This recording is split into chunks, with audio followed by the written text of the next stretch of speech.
What's up, guys? Welcome in to the Week 7 NFL edition of Bogey Free. I am your host, Matt Jones. You can find me on Twitter at MattJonesTFR. And Steve Halupka is joining me again this week. What's going on, Steve? Oh, man, happy to be back in the saddle. Was out on the West Coast last week, trying to get that work life in, but now I'm back living that fantasy life. So There we go. We're back at home then. We're good. that's right. How did your week 6 go? I know we didn't get to talk, so we don't know who you were on last week, but how'd you end up last week? Yeah, I was about even.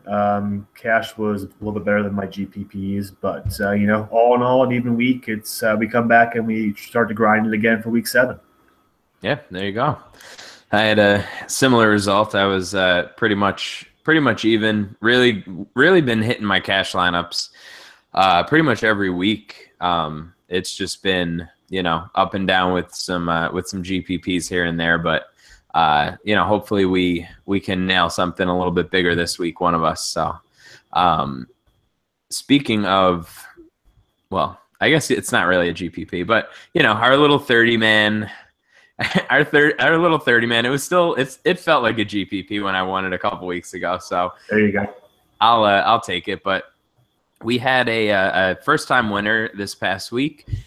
I don't know how you're supposed to say this name. It looks like not EOM to me, but it could be like Note OM. I don't know. Whatever. He ended up winning. He actually had, I don't know. He had an interesting lineup to me. This was, and I'm saying he, like I know that it's a he. It could be a girl in theory, I guess. But went Thielen and Rudolph, right? Mm-hmm. Went Breeze and Ingram, had Gurley in there, and he actually connected Breeze with Ted Ginn. He had Golden Tate.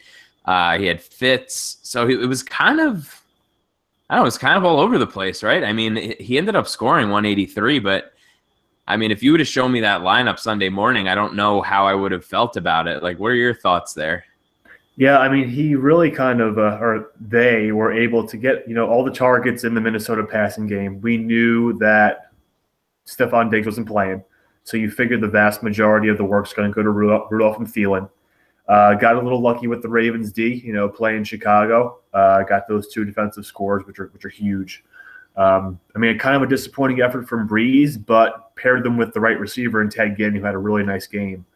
Then ran it back with Tate, which was a smart move. And then, when Gurley and Ingram go off, it's just pretty nice for your lineups. Yeah, absolutely. And I think there's something to be said for, I guess technically it's like a negative correlation play, but when you know that, like you mentioned, Diggs is out, it makes a fair bit of sense to be like, all right, I know maybe it's not going to be the highest scoring game. Maybe Minnesota's not going to go crazy, but I mean, 14 catches between those two guys, right? If one of them found the end zone in that game too, it would have even been better. So I guess in theory, it makes sense to me. Just kind of shocking looking at it. It was like Breeze to Ginn, and I'm like, that's not something that I was considering last week really, but sometimes in a tournament, you just have to hit on one of those linked plays, and if it makes a little bit of sense, you can go after it. So I ended up coming in 4th this past week. I actually just ran my my cash lineup this week. I was a little busy on Sunday morning, and I couldn't really devote the time to building a ton of lineups. So I just rolled my cash line, and it ended up hitting for 160. So I was pretty happy with that. I probably shouldn't have been on prior, but I was kind of hoping with the with a little bit of a correlation there with Cousins in the stack and running it back with Garcon. I thought that made a little bit of sense, but you win some, you lose some. Yeah, man. All right, so why don't we shoot into our week 7 main slate? We got some interesting games this week. I think some lines that I'm not completely sold on, to be honest. I think some of these games I just look at objectively and I'm kind of like, thinking that it's going to be a high total, and I look at what Vegas is saying, and it's not there. So hopefully I'm right, and hopefully we can find an edge here. But why don't we go ahead and start with some QBs? It looks as of right now like Dak is the highest tagged guy on FanShare, so I think he's going to be pretty chalky. And then I guess if you're paying down, it looks like it's going to be Ty God. So where are you leaning towards, or are you going somewhere else for cash? Yeah, I mean, I really think Dak is in a really nice spot here. San Francisco's defense is just losing pieces right and left. I mean, Bowman they released, and now Eric Armstead, their defensive lineman's out for the year. So that pass rush is certainly going to take a hit. And their back-end secondary has just been putrid the entire season. And Dak's been throwing the ball more. I mean, to be honest, they haven't nearly had the run-pass ratio like they've had in 2016. So they've relied a bit more on Dak. And even as a road favorite, their team total is still really nice. It's up over 26. So that's certainly something you're looking for as a cash game play. So, yeah, I'm all in on Dak for cash if you're paying up. He is 7,300, so he's quite expensive. And if you're on the lower end, Ty God, I think for me, the biggest question with Ty God is if Jordan Matthews is suited up and ready to go. Because if he's not ready to go, I mean, his other targets are only Nick O'Leary and Zay Jones, who's the worst graded receiver according to PFF right now. So he's not going to have a ton of goodness out there to catch the football against a really bad Tampa defense. That I am looking at. I know it's a London game, so it's a little wacky out there. But Carson Palmer in Arizona, it seems like they're more balanced now on offense. They are a slight underdog here, but I'm really digging them against a Rams secondary that's been beat time and time again this year. We don't think Adrian Peterson's going to run the ball as effectively as he did last week, but Palmer was just so efficient. But I do think that volume spikes up a bit over last week. So for 6,600, I think he's a pretty solid play. Yeah, I think that makes some sense. Jordan Matthews has been, you mentioned him. I just looked it up. He's been limited the first couple of practices this week. I think look tomorrow. I think Friday usually tells more of the story. If he can get in a full practice, I think that would be a decent sign for Tyrod. And then, I mean, I don't know, man. I have a hard time with the price for Dak, just because in cash, I really don't like going up that high. Mm-hmm. Like you said, they definitely have been sort of skewing more towards passing compared to last year, like by a lot. So I guess that does save it a little bit for me, but God, it's an interesting week for quarterback. I mean, I think you can make some really good stacks for tournaments, and I think if you get to if you sort of land on the right cash play and you can save some dollars somewhere, I think it's going to pay off big time in cash this week. So I'll probably be looking sort of between those two guys if I can find some value at other positions. I don't mind paying up at quarterback. It's not like I'm completely against it in cash, but typically I kind of like avoiding that if I can. So that's something that I'm sort of toying with. We're recording Thursday night, still trying to figure that out. But as far as like GPPs go, I don't know. Is there somebody like I guess we have to talk about it, right? How about Hundley? Like, do you have any confidence in Hundley? I mean, he's 5,100. Obviously making his first start. He's been around for a couple years, hasn't really played, obviously being behind Aaron Rodgers. But do you have any confidence, like just because of the weapons, because it's New Orleans, because they're home? I don't know. Can you talk me into him? Yeah, I mean, it's a combination of all those factors, right? So I think a lot of people are going to overrate the New Orleans defense after last week. New Orleans is going on the road to Green Bay. Hundley gets a full week of practice. And like you said, the weapons are almost second to none in the NFL. I mean, Jordy Nelson's still an absolute stud. Devontae Adams can do work against that defense as well. So I don't think Hundley will be as bad as his performance last week. So, and also at 5,100 with projected ownership probably a lot higher on Tyrod. It'd be an interesting pivot play, and one that can be a really nice stack with Jordy Nelson, who's has a little bit of a depressed price, as we'll get into in a bit, I'm sure, or one of the other pass catching options. Yeah, for sure. Yeah, we can. I'm definitely gonna experiment a little bit with some stacks, and I guess we'll get there when towards the end of the show. But I also am curious your thoughts on the brisket. We got. I don't know, man. It's like yeah, it's Jacksonville, but are they going to be able to? Are they going to be able to move the ball anyway? Is this game going to be, 44 is the total? I don't know. I can't really get a feel for this game. Like, I want to like this game for certain reasons, and I kind of hate this game for others. Yeah, I'm thinking this total is going way under. Like, the Jacksonville pass defense is still number one in the league according to Football Outsiders DVOA metrics by kind of a leaps and bounds.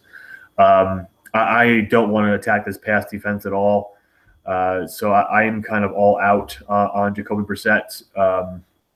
Jack Doyle's an okay option at tight end if you're looking for just some type of volume, but like T.Y. Hilton's going to have a lot of issues. Dante Moncrief is really becoming a non-factor in that offense. Like, yeah, I'm looking at like a 30-point total with a ton of Leonard Fournette work if he's playing. It's just so interesting to me because what I'm looking at, it's 70% on the over right now. It's just like it's just a weird. Yeah, it's the. I think it's the highest of any game. Yeah, it's the highest of any game as far as like bets on the over, which is just wild to me. Like, that's why I'm kind of like second guessing it, because I feel like maybe I'm going crazy. I'm like, I don't really see it. I think if they can get T.Y. going in the slot, I think he could put together like a reasonable game, just because, we saw, what was it, a couple weeks ago against the Steelers, Smith-Schuster had a decent game out of the slot. And they won't put those corners. They don't move them around. They're not going to put them in the slot. So, right. I mean, if they do manage to do that, I guess that would. I mean, nobody's going to play Hilton, so I don't know. I will definitely have a Brissett to Hilton stack in my play action portfolio, but I've been doing that every week they've been at home. So outside of that, we do have good old CJ. Fucking what's his name? Peter Jennings. I think said Beathard, called him Beathard, and I just lost my mind when I was driving to work this morning. Yeah, but CJ Beathard, man. What are we? That's just going to be stuck in my head forever now. But what are we? Are we thinking that could be a thing at all, or no? I mean, again, like, it's a bad pass defense in Dallas. San Francisco has shown the gumption to kind of throw the ball late in games. There's probably going to be a ton of garbage time here. So you would think for a GPP play, sure, why the heck not? I mean, maybe he's like a 5%er or less in your GPP portfolio. So yeah, I mean, stack him with Garcon. If you want to be wild, stack him with Kittle, his teammate from college, or you can go really wild and do a double stack with like Marquise Goodwin and Kittle. Yeah, and I mean, honestly, with that, that's a ton of leverage off of Dak too. Like, Dak's going to see so much ownership that it makes some sense. Even if it works out that Dak ends up being a good play, it doesn't mean that the quarterback on the other side isn't going to be a good play. So, that might make some sense too. Outside of that, are there any other guys that you're targeting for GPPs at quarterback? Let me go back to the top of the list. I don't think so. I might have one. I might play one lineup with Ben. Yeah, that's because he's home, and Cincinnati's still a little bit banged up in the secondary. So if we don't hear about Pac-Man Jones and I believe it's Denard on the outside, then he could have potentially a big day. If they're playing third and fourth string cornerbacks against Antonio Brown, yeah, Ben could do some work in this game. Yeah, for sure. I'm gonna pretty much limit myself at quarterback this week. Yeah, there's nothing else that really jumps out at me. The only thing I will say is, as much as we just sort of poo-pooed the Jacksonville Indianapolis game, if you think that I'm not going to have a Bortles Lee and a Bortles Hearn stack against Indianapolis, like you're out of your mind. Like you have to do it, right? I mean, it's so damn cheap. It's like Right. it ends up being like 9K or like 8,800 for to stack up against that defense. I feel like it's a no-brainer. Just, if you're making a ton of lineups, this is not your cash game play for the week, but I do think it makes a little bit of sense. If the public is right and this game goes over somehow, I think it could be an interesting play this week. Yep. Sounds good. All right, so why don't we head over to running back? We have, the usual suspects up at the top. It looks, again, it's hard to sort of tell because up in this, like the top 4 guys right now, 3 of them or actually all 3 of them, because Hunt is playing right now. All 3 of the top 3 guys on FanShare are at like 20 tags or above. So it seems like this is going to be a week where people are mostly paying up for running backs. Do you think that makes sense in cash this week? Yeah, I mean, guaranteed volume, right? Like we saw Le'Veon do it last week, which is always, fresh in people's minds. So when he really has a big game, he's going to be really high owned the following week. So even at $9,100, he's still going to get a ton of love from everybody. I think everyone's excited to have Zeke still playing football as well. And like we said before, that San Francisco defense, man, there's losing pieces right and left. So, yeah, totally get if you want to roster one of these guys in your cash game lineups. To get both is going to be really tough. I mean, there is some value at tight end and receivers we'll get to in a bit, but to get them both, man, really kind of tough. The other name I'm really looking for in cash is LaShawn McCoy. Like coming off the bye, Tampa's defense, we saw last week what they gave up to Adrian Peterson. And Shady's a much better player at this point than Adrian Peterson is. At home, should be a favorite as well. Like for 7,400, if you're looking to spend down a bit versus the 9K or 9,100 of Bell and Zeke, he would be my go-to there. Yeah, I think that makes sense. I think there's definitely going to be some positive regression, whatever the hell you want to call it. I don't know. I get annoyed when people say positive regression, but I just said it anyway. I don't know. I think it makes some sense with Shady this week because there's definitely going to be he's going to score touchdowns, right? Like, right. He's going to find the end zone at some point. He hasn't up till this point in the season. But he's kind of the only game in town. Like, who the hell else has any talent on the Buffalo offense besides Tyrod? Like, there's nobody else there.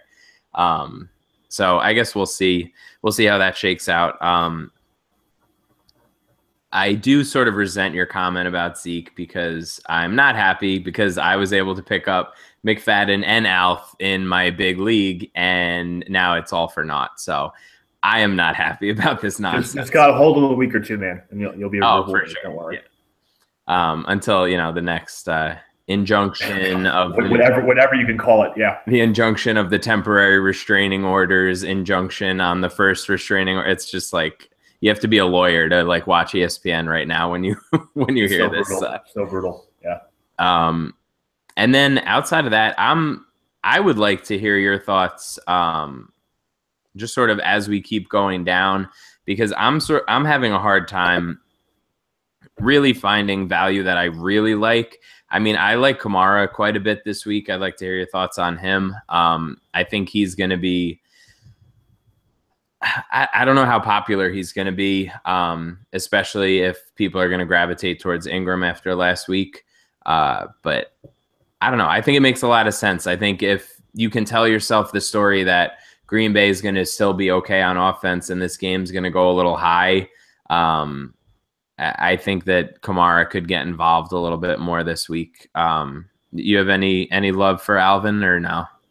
Yeah, man, I definitely think so. I mean, like you said, game script, which is obviously the thing we can't predict, there's certainly a chance where this thing's a shootout or New Orleans is trailing, and then Kamara's going to get more playing time and more snaps than Ingram potentially.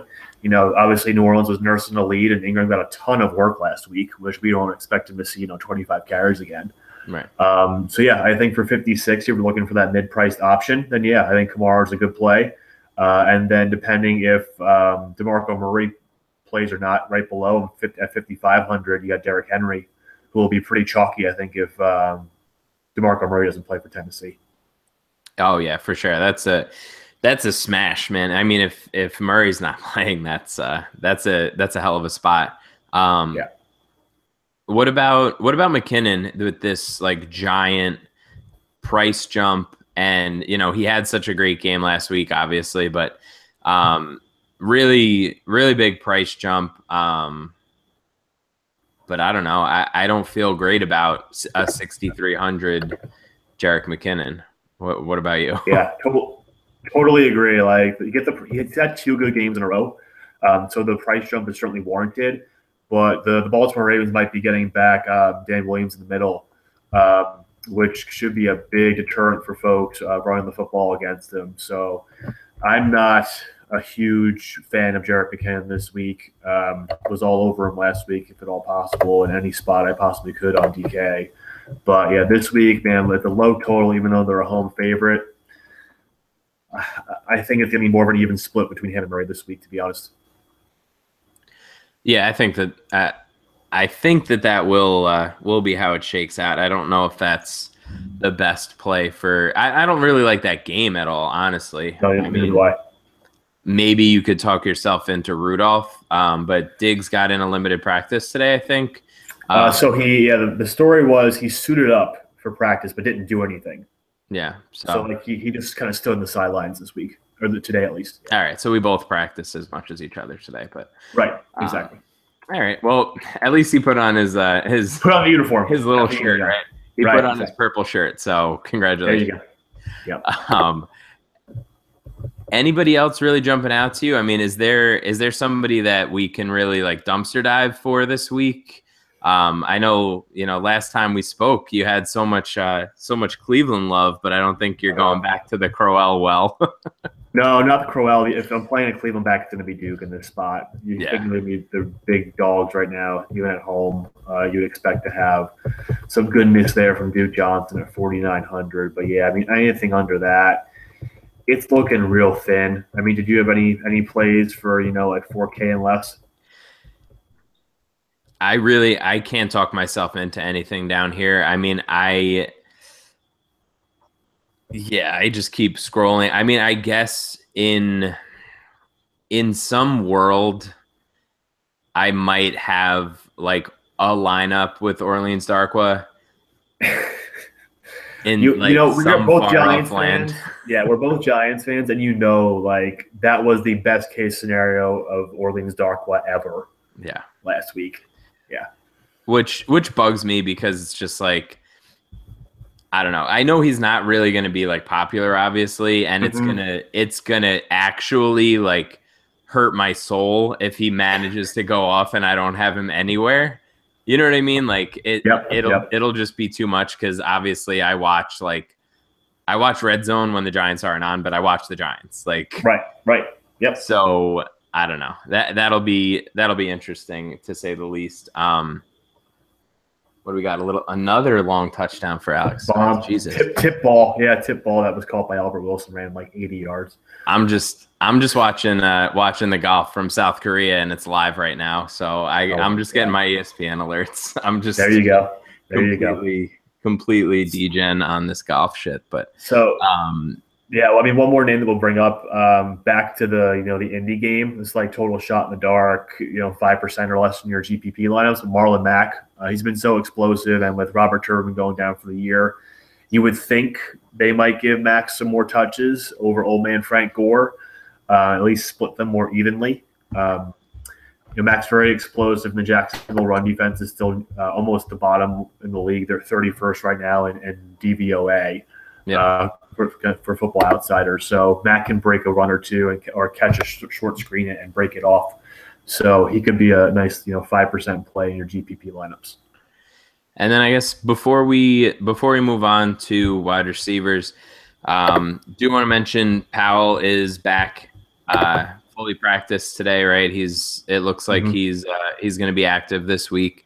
I don't think that I want any part of that game because I think the total's like 38. So, but just, worth noting, like, don't take a shot at like Elijah McGuire again this week. Like, he's garbage. Like, there's no point in dealing with that three-headed monster in like the worst game on the slate. Right. But outside of that, I did real quick want to mention, or I guess get your thoughts on Montgomery and Jones. Are you thinking in your head like maybe they just go run heavy and one of them is viable, or are you just staying away because of the split? They could. I mean, obviously we can't legislate like usage, which sucks, but they could go run heavy. That could be one of the game scripts if the Green Bay defense can hold down Drew Brees, but I don't want to bet my hard-earned money on that. Like I'll rather just if one of them blows up, one of them blows up. I'll be totally cool with missing out this week, and then we figure out who's the lead back and we play him next week. Yeah, I think that's fair. All right, yeah, I think we exhausted all the options at running back. I don't think there's much else here. So, nope. Let's head on over to wide receiver. Up at the top, there's I don't know. It's kind of all over the place, right? Because you got Brown at 8,900, but like Bell's going to be popular. So how does his ownership shake out? You got Green on the other side of that game, right? You got Dez, who's going to be popular.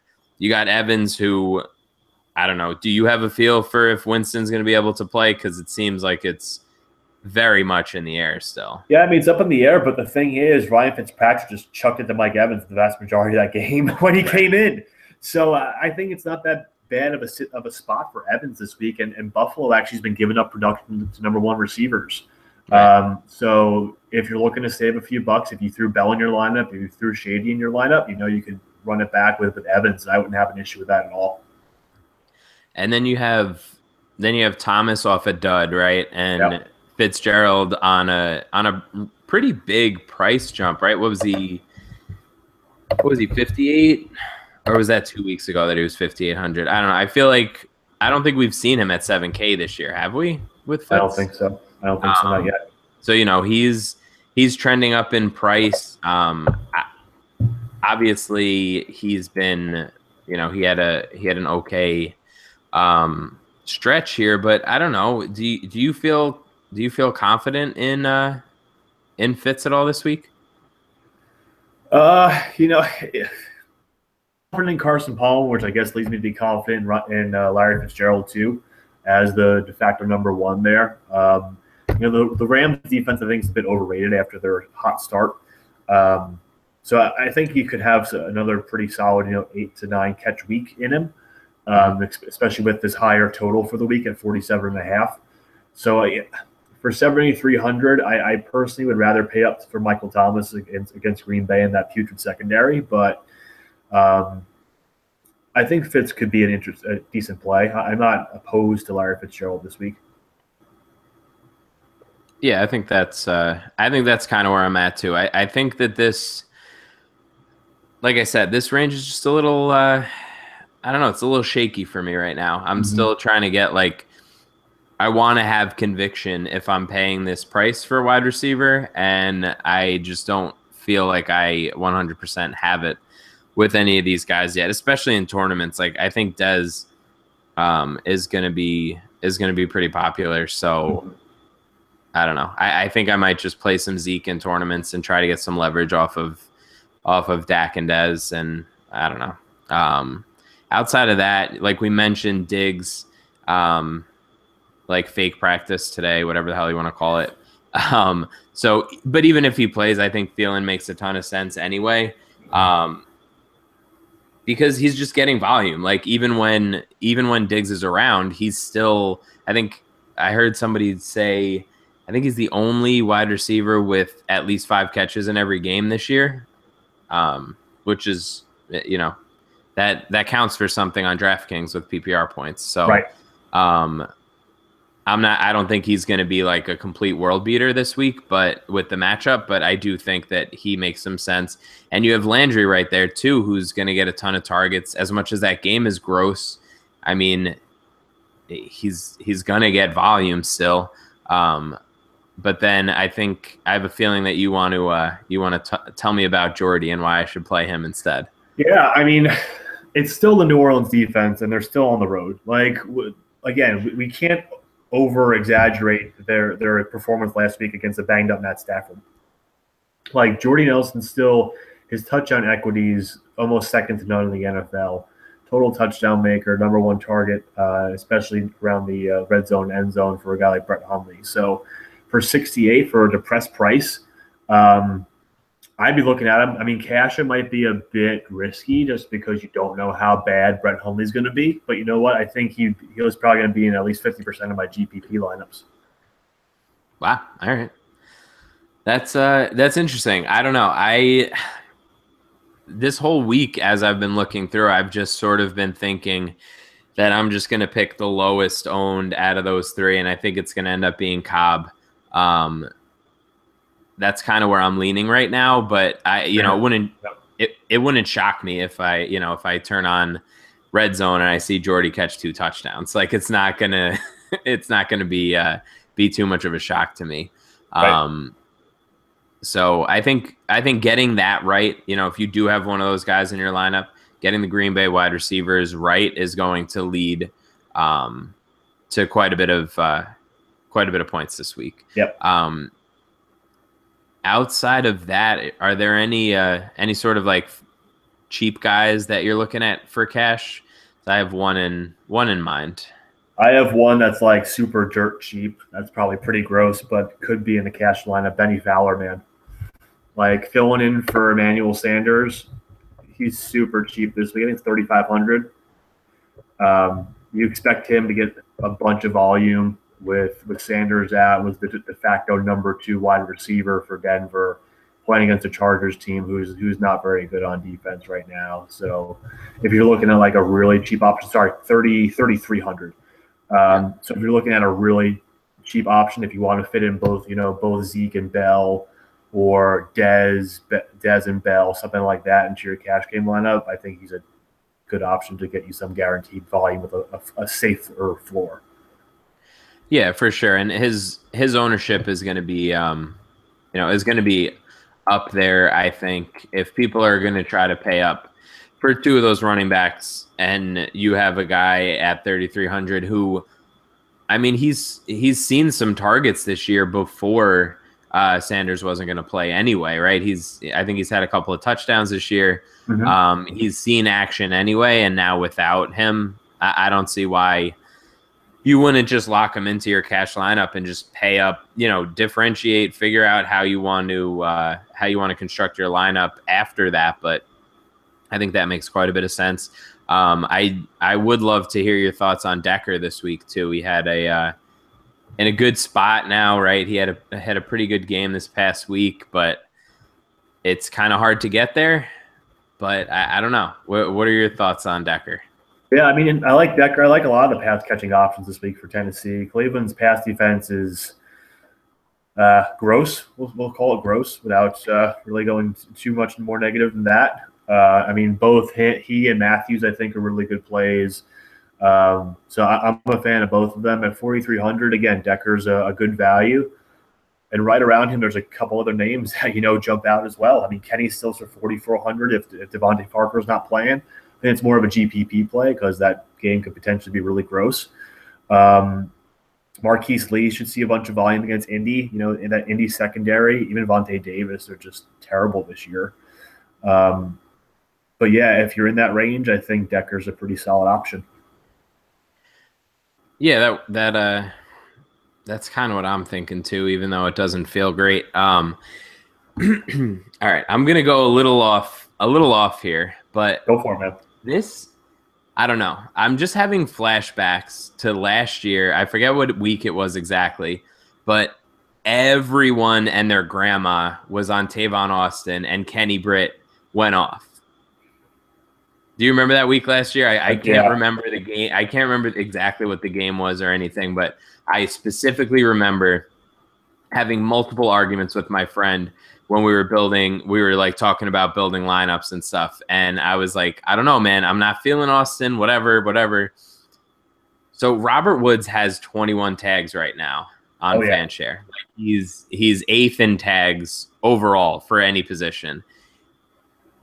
And nobody is saying anything about Sammy Watkins. Like he's just completely thrown to the curb, and nobody's gonna play him. Like this is not a cash thing, but I honestly believe that there's a path that Sammy Watkins ends up winning somebody a GPP this week. Like, so it's in my head. Yeah, my question to that path is does Patrick Peterson get hurt? Is that what the path is? I mean, it has to be, right? It has to be, because he's going to shadow him. You have to figure he's going to shadow Sammy Watkins. He's for sure going to shadow him, you think? I would think so. I mean, Sammy, they know he's the best receiver there, even though he doesn't get the volume like he should. Yeah. Oh, I don't know. It's just one of those things, like I said, like it's just one of these odd, like I don't see like going after Robert Woods at this rate of this ownership. Like at least fade him. I guess that's my main point. Like this is not his.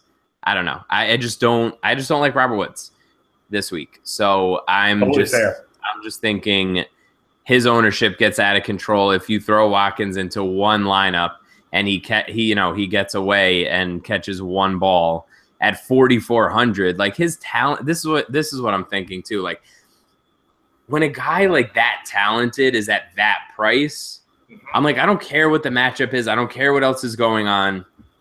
It only takes one play at 4,400 for you to, at no ownership for you to really like pay off. So I don't know. It's just super low owned for obvious reasons. It's not the best spot, but I do think that if he manages to get behind the Arizona defense, that it's going to pay off real nice. Yeah, I mean, I totally agree on the talent point. Like Sammy's so good.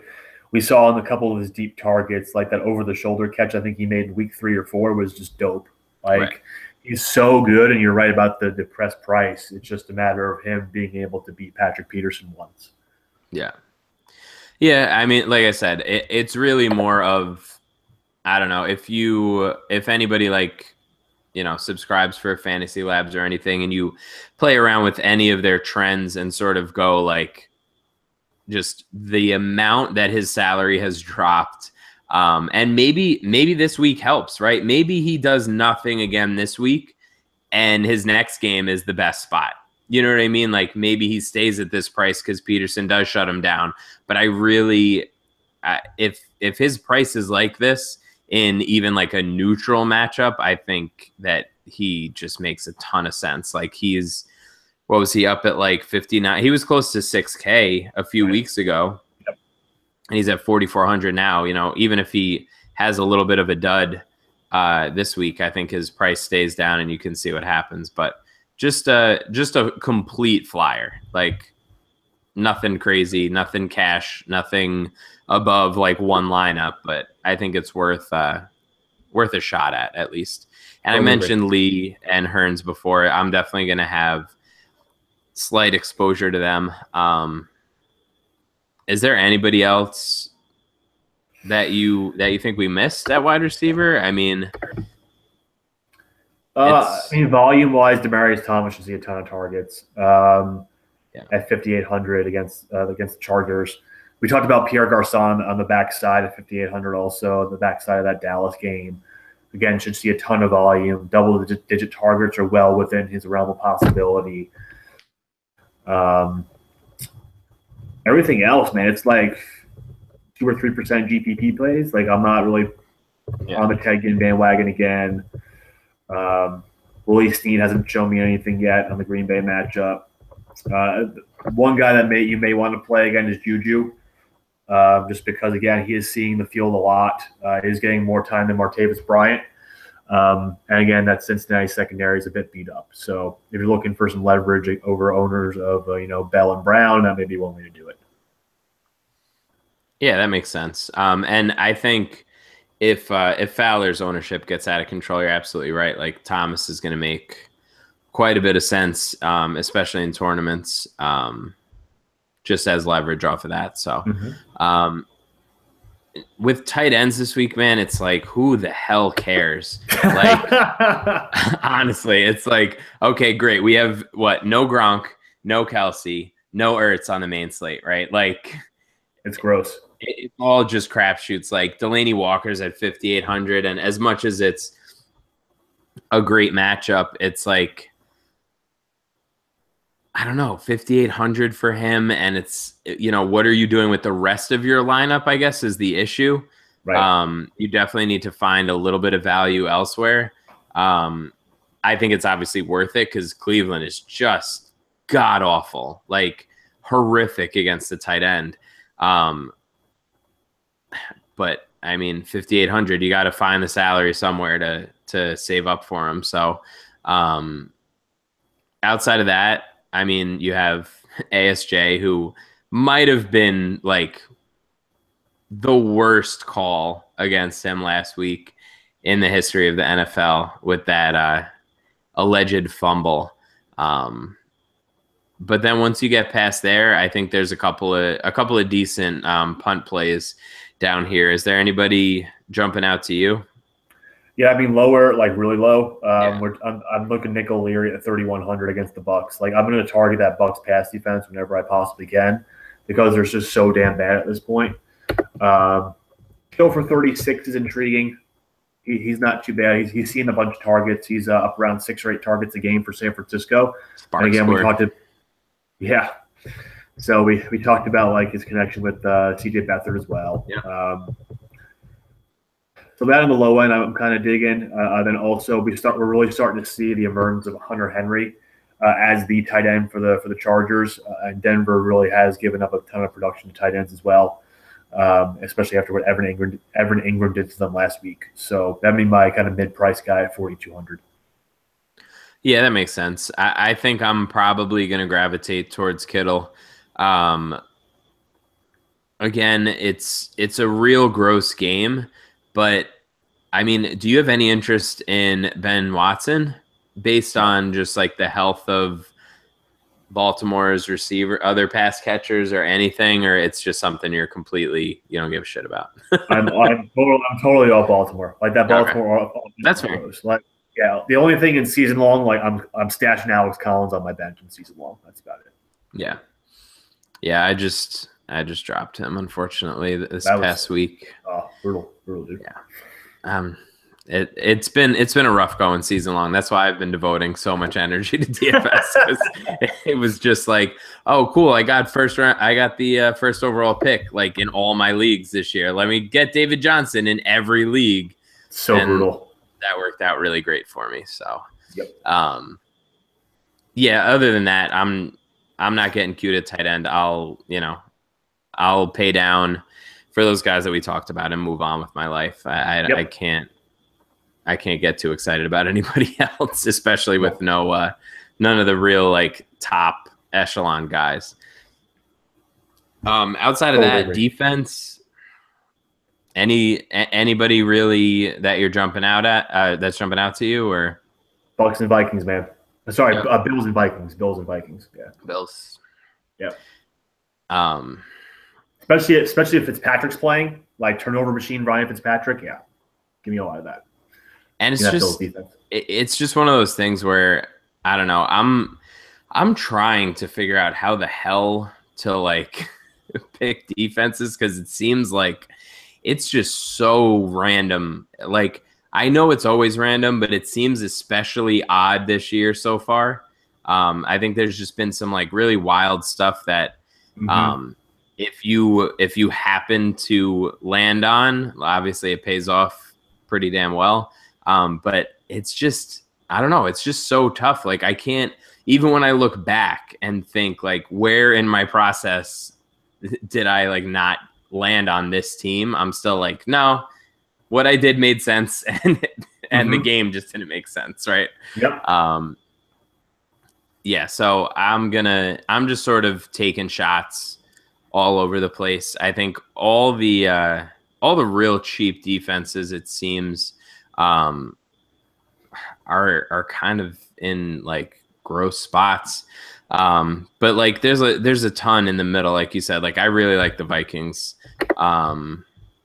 So I guess that's kind of where most of my ownership will end up, but I can't be bothered by spending any time really researching the defense stuff, because it just ends up being so random that I'm like, how much time am I sinking into this to be like, oh, cool.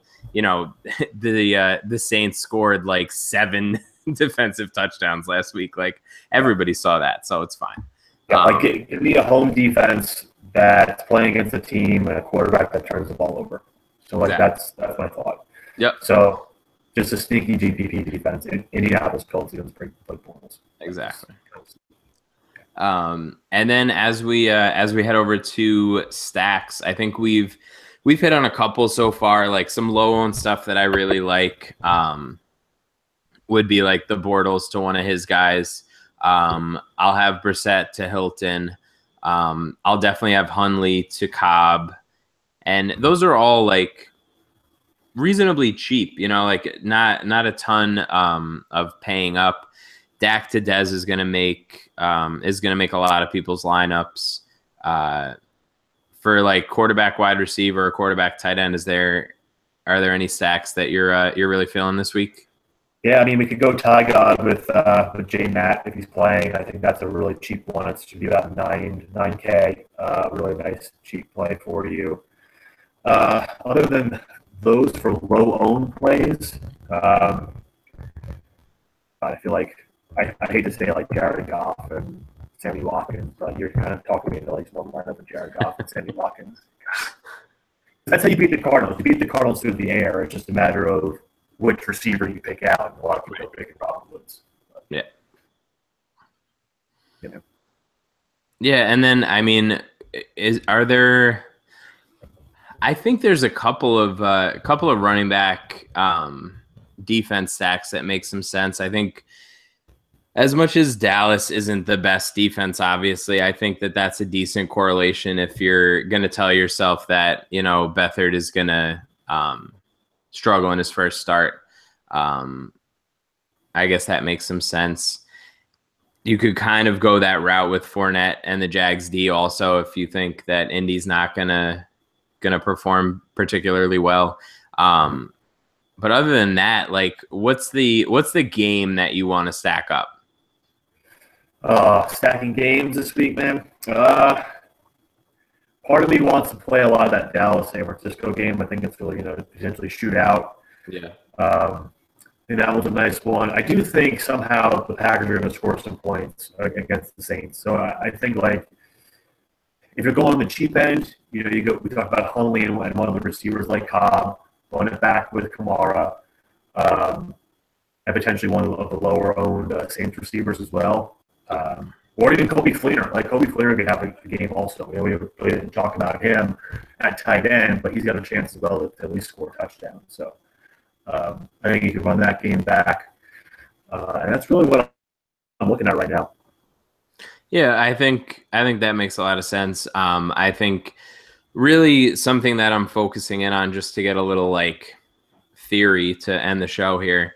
Something that I've really been focusing in on, I think we mentioned it maybe the first or second week, but really trying to like limit the amount of things that have to go right in each lineup. So like everybody talks about exposure overall, like throughout your, all the lineups that you put in. But I think like changing your exposures per contest that you're multi-entering makes a ton of sense, right? So like if you're going into a 3-entry max, like it shouldn't matter if you have 50% of some guy over all your lineups, right? You should be focusing just on those 3 lineups for your 3-entry max that you're going into, which I think a lot of people don't really talk about. I don't think I've heard a lot of people mention it like throughout the industry, but I think it makes a lot of sense. Like I ended up coming in like third or fourth in a King of the Beach qualifier and just missing a ticket. But I did that with all of my lineups like super heavily correlated out of those 5, like being right there. So just something that I've been thinking about recently. I think it's important to pick the right contests for your bankroll and, build lineups based on what makes the most sense for that contest, not just across every single one of your lineups. Yeah, that's a really good point about the bankroll there, Matt. I mean, you have to play within your means, obviously. Obviously, people stick with like the 80-10-10 rule things in a given week. But like, it's just, yeah, it's a very interesting point you made as well about having the least amount of things that need to go right. Like, it's a totally great philosophy in building GPP lineups. Don't have to really depend on a ton of things happening to really have your score be one of the top scores in a contest. Yeah, exactly. And I think that's like with people asking questions on Twitter and stuff like that. I think that's the biggest thing that I always tell them. Like, if you have a piece of 6 different games in one lineup, is that optimal? Like, you're really limiting yourself. And yeah, maybe you have like the luckiest run, right? And you've run super hot that week. But I mean, I would rather have, like 3 players from one game, 2 players from another game, and then mix and match with something I feel confident about in between, not having 5 different games in a lineup. That's something that I haven't done all year. And this is the first year where I've really seen like GPP success. Like, I've always been decent at cash games, but this is the first time that I've really been like, I've had a few sweats now. Like, I'm starting to figure it out. And I think that's the main reason. Like, you need to make sure that you aren't trying to get too cute in your lineups for GPPs. So just wanted to sort of end with that, because I think not enough people sort of mention that part of DFS. That's a good point. Love it. So I guess we can wrap up here. Thanks for listening, everybody. Make sure you head over to bogeyfreedfs.com. Game by game breakdown done at some point soon, hopefully. It's been a labor of love so far. But my kids are taking a test tomorrow, so I can sit on my computer and work on it. So hopefully my bosses aren't listening. But other than that, hopefully you guys can hit on something if it's not one of us taking down a GPP this week. So good luck, and we'll see you next week.